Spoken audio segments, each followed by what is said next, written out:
continue this conversation about the wave of threats and violence happening not just in the Houston area, but across the nation. That's right. Former Secret Service agent and security expert Michael Matranga is joining us live this afternoon. Michael, thanks so much for being here. Let's jump right in. First off, is there a root cause of these threats? Well, I think the root cause is just the degradation of society in general, and the fact that kids are using social media as a means to communicate and to solve their grievances is part of the problem. Not to mention the fact that parents are a little bit more lax these days on monitoring their behavior online and in person. They send kids to school for the schools to do that when that should be grounded at home. And Michael, unfortunately, this is happening over and over again. What kind of impact do these threats have on school resources? This has a tremendous impact, not only on law enforcement resources, but also on the culture and climate of the educational environment. That's why we send our kids to school, is so that they can be educated, they can learn and be productive members of society. And when they're constantly under this anxiety and fear of there being some type of a violent act, whether it be a fist fight or whether it be, someone bringing a weapon to school or someone actually carrying out an attack, it causes a tremendous amount of trauma to the kids. Let's look at it through the lens for law enforcement. Law enforcement, as we know, stretched thin these days. Any recommendations for school police agencies?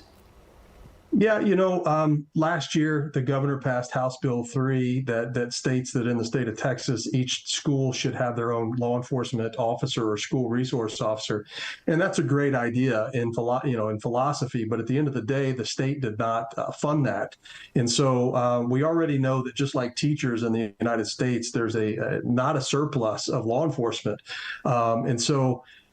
These continued attacks, these continued threats are definitely putting a strain on law enforcement resources, whether they be contracted or whether they be law enforcement that are brought in as additional resources for these schools as a force multiplier. So, I just think that we need to all take a deep breath. Parents need to have conversations with their kids. But more importantly, as a former executive director of security, we need to have some serious conversations about what we're doing in our schools, what productive and preventative measures are we putting in place. I think that most schools are just completely overlooking the behavioral aspect and looking at trying to resolve their problems through gadgets and panic buttons and things like that are not preventative in nature at all. You mentioned parents a couple of times, them having a conversation with their kids, just playing a part in all of this. What other advice do you have for them when it comes to, there are parents who are very involved. What advice do you have for them and those who might not be very involved? Yeah, I think, as a parent myself, I have two kids that are in college now, but, I think that it's incumbent upon us to know what's going on with our kids, what behaviors they're exhibiting, whether they be overtly or covert behaviors, verbal, nonverbal, who they're hanging out with, where they're at, monitoring their behaviors on social media, and then having the courage to engage in conversation with that student, with the administrators on campus when they have a child that maybe perhaps is, in a crisis or on a pathway to violence.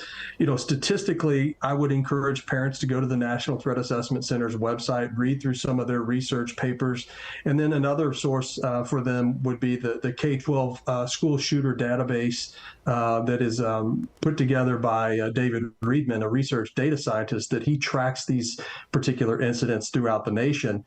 The data will tell us where we need to direct our energy.